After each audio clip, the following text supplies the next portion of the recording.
تو رسول اللہ صلی اللہ علیہ وسلم نے بتایا کہ میں اپنے جانے کے بعد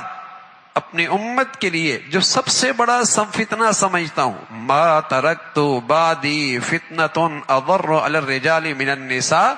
مردوں پر میرے جانے کے بعد جو سب سے بڑا فتنہ ہے وہ عورتوں کا فتنہ ہے۔ اللہ کے نبی کہہ رہے ہیں سب سے بڑا فتنہ عورتوں کا فتنہ ہے۔ یہی وجہ ہے قرآن میں حدیث میں اللہ نے کہا ہے، اللہ کے رسول نے کہا ہے، کسی عورت کے لیے اپنے بناؤ سنگھار کا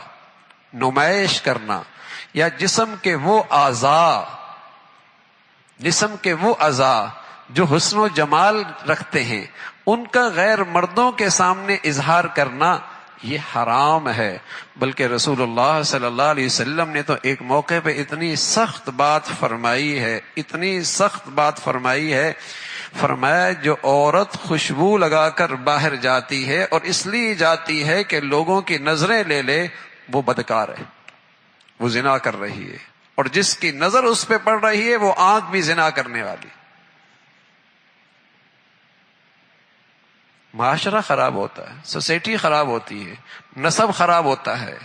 ہنستے بستے گھر جڑتے ہیں، مسلمان ٹوٹ پھوٹ کا شکار ہوتا ہے، زندگیاں اجڑ جاتی ہیں۔ تو رسول اللہ صلی اللہ علیہ وسلم نے بتایا، اللہ نے کہا تھا کسی عورت کے لیے جائز نہیں اپنے بناؤ سنگھار کا اظہار اپنے مرد کے سوا کسی اور کے سامنے، اپنے شوہر کے سوا کسی اور کے سامنے جائز نہیں۔ وَلَا تَبَرَّجْنَ تَبَرُّجَ الْجَاهِلِيَّةِ الْأُولَى،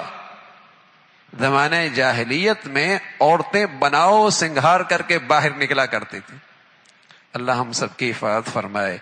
مغربی تہذیب کا تسلط ہے اور اسی نظام تعلیم کا اثر ہے کہ اب یہ برائی نہ رہے، اب یہ گناہ نہ رہا، اور یہ چیز روز بروز بڑھتا چلا جا رہا ہے۔ ہمارا تاجر بھی ہے اور ہمارا جسے کہیں گے کاروباری بھی ہے اور ہمارا بیچنے والا بھی ہے، اس نے اپنا سامان بھی بیچنا ہے، تو جب تک بے حیائی اور فحاشی کو سڑکوں پہ نہ عام کرے اس کے کپڑے بھی نہیں بیچتے،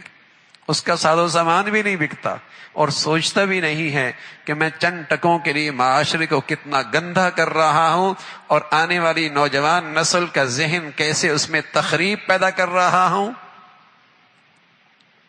پہلے یہ چیزیں نہیں ہوتی تھیں، آج سے 20-25 سال پہلے، 15 سال پہلے یہ گندگیاں صرف سینماؤں پہ ہوا کرتی تھی، اور رمضان کے اندر ان سینماؤں پر بھی کپڑا ڈال دیا کرتے تھے، کپڑا۔ یہ گندگیاں سینماؤں پہ ہوا کرتی تھی، رمضان میں ان پر بھی کپڑا ڈال دیا کرتے تھے۔ لیکن یہ سلو پوائزن ایسی دی گئی کہ گھر کے ڈرائنگ روم کے اندر بھی آ گیا، ٹی وی کی اسکرین پر بھی آ گیا، ہر ایک کے ہاتھ میں بھی آ گیا، تو اتنی عام ہو گئی کہ اب رمضان میں بھی یہ گندگیاں ہر سڑک پہ موجود ہیں۔ نہ ماتھے پہ بل آتا ہے اور نہ کان پہ جوں رینگتی ہے، اس لیے کہ یہ گندگیاں اتنی عام ہو گئی کہ زندگی کا حصہ بن چکی ہیں۔ لیکن اس سے ہماری نسل کتنی برباد ہو رہی ہے، ذہنیت کتنی خراب ہو رہی ہے، شرم و حیا کا کیسا بیج مارا جا رہا ہے، شرم و حیا کا کیسا بیج مارا جا رہا ہے۔